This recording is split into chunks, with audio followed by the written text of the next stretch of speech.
Welcome to the Deep Dive. We've got a really interesting set of sources this time, all kind of circling around this idea, well, this challenge really.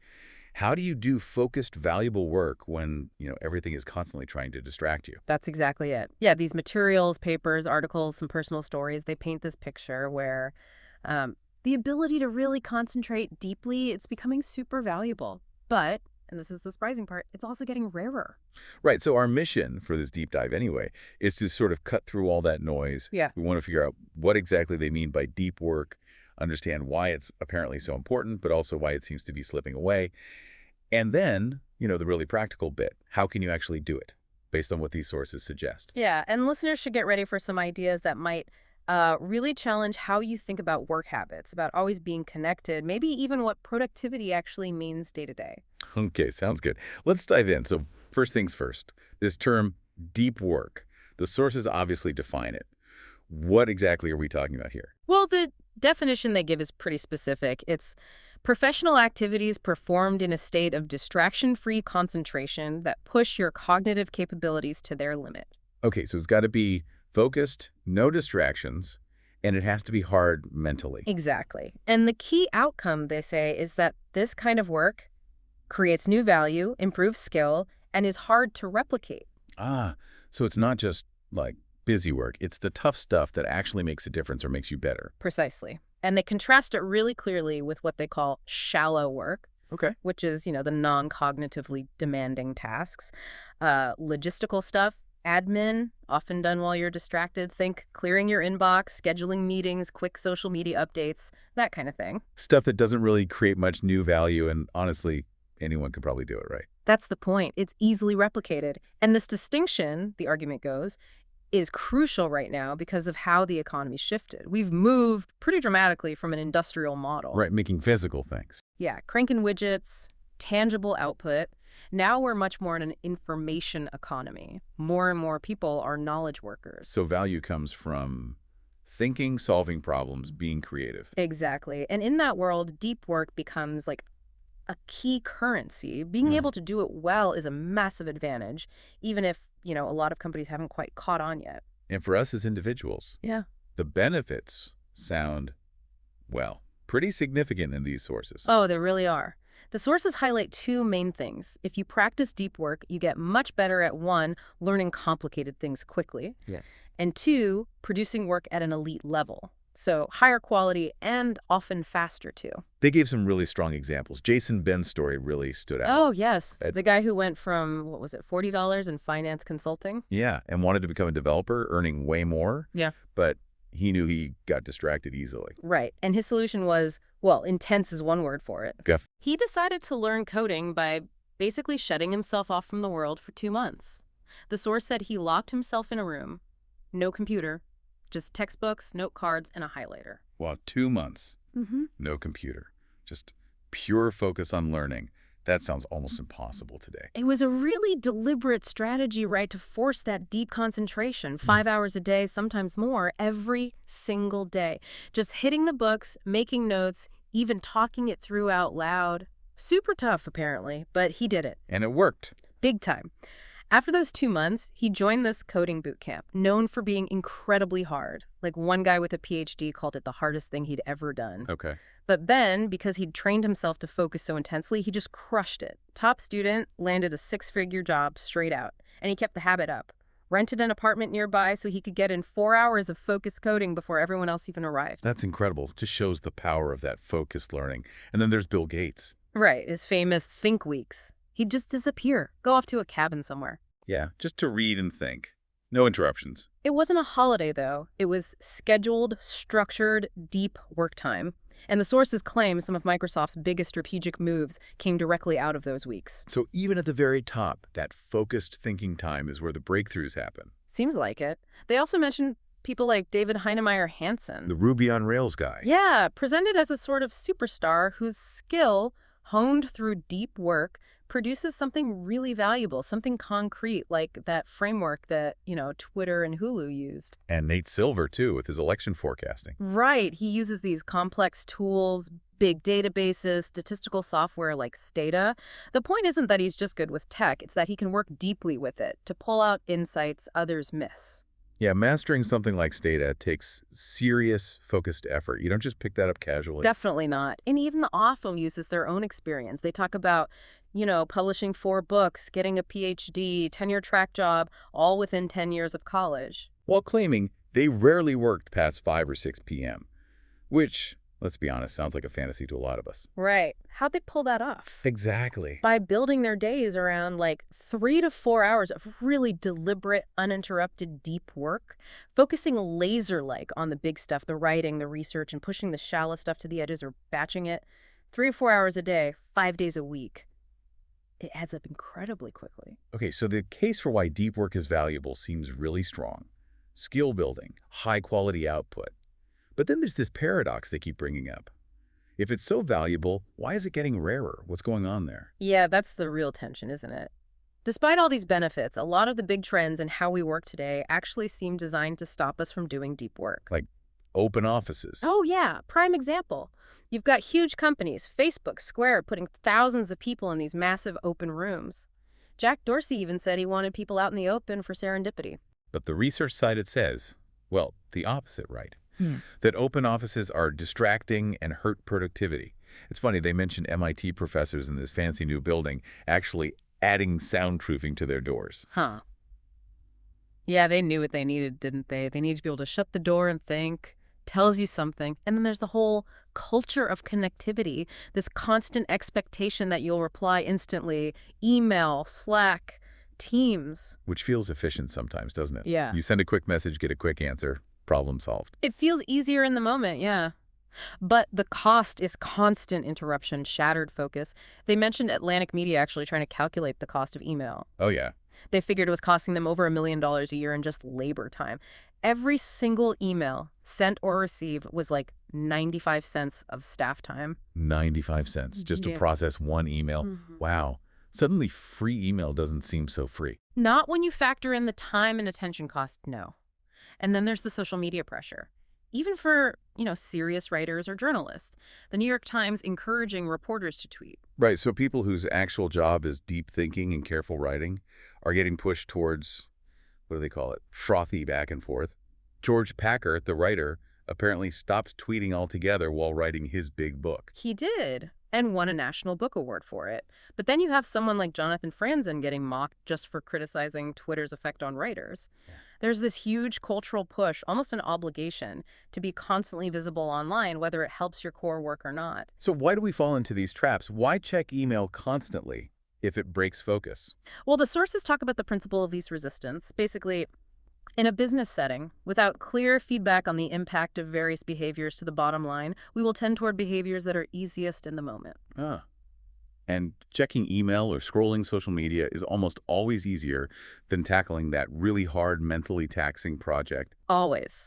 And it gets worse because of what they call the metric black hole in knowledge work. It's just really, really hard to measure the direct value of deep work or the cost of distraction. Unlike, say, making something physical. Exactly. If Rick Furr, the blacksmith example, spends hours forging a sword, you see the sword at the end. Tangible result. If Matthew Crawford fixes a motorbike, it runs. You can measure that focused effort. But an hour spent thinking deeply about strategy or refining code, the value isn't immediately obvious. So because we can't easily measure the deep stuff, we end up valuing visible busyness instead. Like answering emails quickly makes you look productive. That's the danger, yeah. Lots of emails, lots of meetings, always on, it looks like work, even if you're not producing much of real substance. And then there's this technopoly idea. Right, which is basically our cultural assumption that anything involving the internet must be good, it must be progress, we don't question it enough. So like new tech comes along, so we assume we have to use it for everything without really thinking if it helps or hurts our ability to focus. Exactly. And that makes deep work, which often involves rejecting those shiny distractions, seem kind of old-fashioned or Luddite.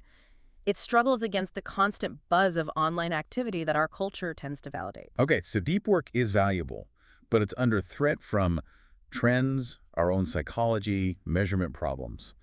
But the sources argue the benefits go even further than just work output, don't they? Something about meaning. Absolutely. It's not just about productivity. They connect it back to skill development, but frame it as a source of meaning.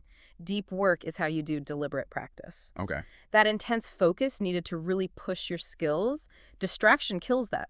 They even bring in some neuroscience talking about myelin, that fatty sheath around nerve fibers. Myelin helps signals travel faster, makes connections more efficient. Pretty much. So being highly skilled, being well myelinated, physically requires that intense focused practice. Deep work literally helps rewire your brain to be better. That's incredible. It's a physical process. And that links directly to finding meaning through the craftsman mindset. Taking pride not just in the result, but in the skill, the care, the process itself. Like Rick Furr, the blacksmith, saying, I don't need a sword, but I have to make them. It's that intrinsic satisfaction in doing something well. And the argument is you can bring that same mindset to knowledge work, Okay. even if you're not building a physical thing. Yes, exactly. They mentioned Santiago Gonzalez talking about code being beautiful, like a poem, or the pragmatic programmer comparing coding to building cathedrals. It's not about the job itself being special, it's about the approach bringing craftsmanship, dedication, quality, and you simply can't cultivate that approach without deep work. So the meaning comes from the how, not just the what. Right. And they connect this to bigger philosophical ideas too, like from Dreyfus and Kelly's book, All Things Shining.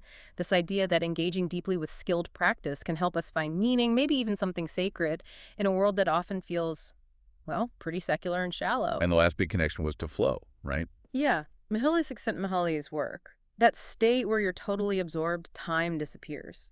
That feeling is deeply satisfying in itself. The sources suggest that building your work life around achieving flow states, which deep work enables, is a direct path to job satisfaction. Winifred Gallagher saying she chose the focused life because it's the best kind there is. Plus, that intense focus stops attention residue. Your brain's still thinking about the last thing you did, and it stops your mind wandering to annoying little problems. Okay, so deep work isn't just good for your career, it's good for your soul almost. But if everything is pushing us away from it, how on earth do we actually make space for it? Right, and the sources are really clear on this. It's not about willpower alone. You need strategies, intentional effort. And they offered different models, didn't they? It's not a one-size-fits-all prescription. Exactly. They lay out a few different philosophies. First, the monastic philosophy. This is pretty extreme, basically cutting yourself off from almost all shallow obligations. Neil Stephenson, the writer, barely does email or conferences, just writes. Okay, maybe not realistic for most of us. Probably not. But it's one end of the spectrum. Then there's the bimodal philosophy. This is about clearly dividing your time.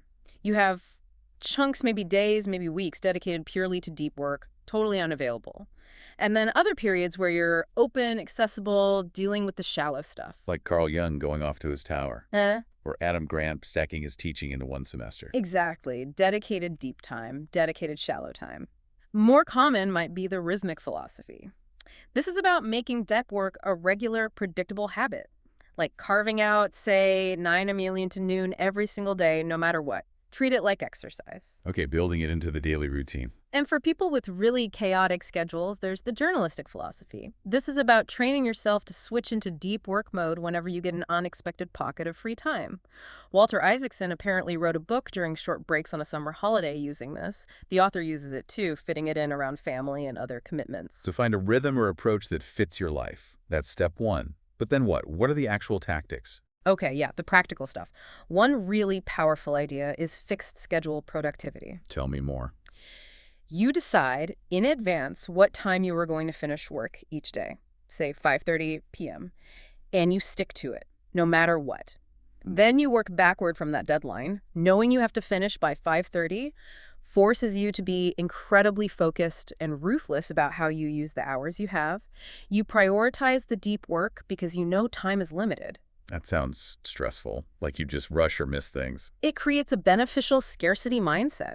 The sources contrast this with people who just let work expand to fill evenings and weekends because their days get eaten by shallow stuff. Having that hard stop forces you to cut out the fluff, streamline tasks, say no to things. Like Jason Fried's experiment at Basecamp, they went to a 4-day week. Less time overall, but productivity stayed the same or improved because people had to focus on what mattered. Constraints breeding focus.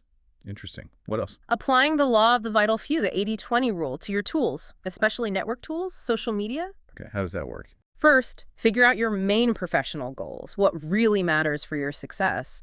Then, identify the 2-3 key activities that actually drive those goals. Right. The critical 20%. Then, look at each tool you use, Twitter, LinkedIn, Slack, whatever. Ask, does this tool provide a substantial positive impact on one of my vital few activities? Not just any benefit, however small, but a major positive impact. If not, consider dropping it or severely limiting it. So avoiding the any benefit trap, where we adopt tools just because they offer some tiny advantage even if they cost a lot in distraction. Exactly. Like Michael Lewis deciding not to use Twitter because while it might offer some exposure, it doesn't significantly help his core activities. Deep research and careful writing. For him, the cost outweighs the minor benefit. That's a tough filter to apply. Really makes you question things. And that leads nicely to another suggestion. Consider quitting social media, at least for a bit. Try a 30-day detox. Okay, 30 days seems manageable. But here's the twist. Don't tell anyone you're doing it. Don't announce it. Why not? 2 reasons. First, it's a real test of FOMO, the fear of missing out. You confront that fear directly and see if you actually miss anything important. Usually, the sources suggest the fear is way bigger than the reality. Okay. Second, it's a reality check on your perceived online importance. If you disappear for a month and nobody really notices or cares, well, it challenges the idea that your constant updates are vital. Ouch. That's a bit brutal. Maybe. But the sources argue a lot of social media engagement is shallow collectivism, liking and following in hopes of getting liked back, rather than interacting based on true value. The experiment helps you see which category your usage falls into. Could be quite revealing. Okay, shifting gears. Email. The bane of many existences. Any strategies there? Definitely. One approach is sender filters, basically making it slightly harder for people to email you casually. Yeah. Examples given include having a detailed FAQ people must read first, or a contact form with specific questions, or like Antonio Centeno, making people check boxes confirming their request is serious before they can send it. Interesting. Putting a small hurdle in place to filter out the noise. Another tactic. Do more work when you send a reply. Don't just fire off a quick, ambiguous response that bounces the problem back. Take an extra minute, think it through, figure out the next step, and provide a clear, comprehensive reply that aims to resolve the issue in one go. Invest a bit more time up front to save a lot of back and forth later. Makes sense. And then the really hardcore option, apparently used by some super productive academics, just don't respond. Seriously, just ignore emails. If the email is ambiguous, if it doesn't really require a response, if nothing bad will happen if you ignore it, then yes, consider ignoring it as your default. It requires discipline and accepting some things might fall through the cracks, but it frees up enormous amounts of time for those who can manage it. Wow. That definitely goes against the grain of always being responsive. It does, but maybe that's necessary sometimes. Okay, another big one. Schedule your time deliberately. Every minute of it. Like time blocking the entire day, down to 10-minute slots. Yep. It feels rigid at first, maybe even impossible. But the act of planning forces you to be intentional about how you spend your time, instead of just reacting to whatever pops up. It helps you defend against distractions and prioritize. Theodore Roosevelt apparently did this with intense, short study blocks. Treating your time like the valuable, finite resource it is. Exactly. And finally, maybe the most fundamental piece. You have to actively train your concentration. It's a skill, like a muscle. How do you work out your focus muscle? One method suggested is productive meditation. Use times when you're physically occupied but mentally free, like walking, commuting, maybe even showering, to focus intensely on solving one specific professional problem. Structure it. Review the variables, identify the very next question, try to make progress, consolidate any insights. Using that downtime for focused thinking instead of letting your mind wander or checking your phone. Right. Another, maybe surprising technique is memory training. Things like learning to memorize a deck of cards. The point isn't the memorization itself, but the intense focus required. It trains your brain to hold attention and resist distraction. Like building the mental capacity for focus. That connects back to the research showing multitasking actually harms focus, right? Exactly. Memory training builds the opposite skill. And a key part of all this concentration training is weaning yourself off constant distraction. So scheduling your internet use becomes crucial. Decide when you'll check email or browse and stick to it. Avoid the constant drip feed of novelty. Building resistance to the pull of the web. And one last strategy, maybe more symbolic. Make grand gestures. Invest significant time, energy, maybe even money into a deep work project to signal its importance to yourself and commit fully. Like J.K. Rowling booking that fancy hotel room to finish Harry Potter. Precisely. Or William Shockley locking himself away to invent the transistor. Or Peter Shankman flying somewhere just to get focused writing time. It creates a powerful commitment device. Wow. Okay, so pulling this all together, we've really dug into this idea of deep work from these sources. It's that focused, distraction-free state that's crucial for learning hard things and producing truly valuable work today. Uh-huh.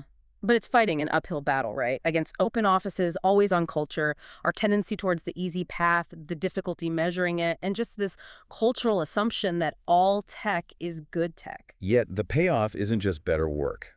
The sources argue it's a route to more meaning, satisfaction, that feeling of craftsmanship, and achieving flow. Right. And crucially, while the world pushes us towards shallow distractions, there are concrete things we can do. Choosing a philosophy, fixing your schedule, being ruthless with email and tools, planning your time, and actively, deliberately training your ability to concentrate. So the big takeaway feels like deep work isn't just a nice idea or a habit you adopt easily. It's a skill you have to cultivate. It takes real effort to push back against all the noise. Yeah.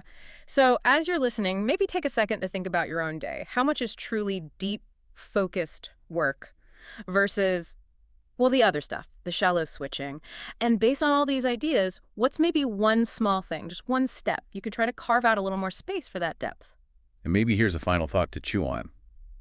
If these sources are right, if deep work is key to both professional achievement and a richer, more satisfying work life, what's the actual cost, not just in productivity, but in fulfillment of letting constant distraction run the show? What amazing things could you create if you really committed to cultivating that depth? Thank you for joining us for this deep dive.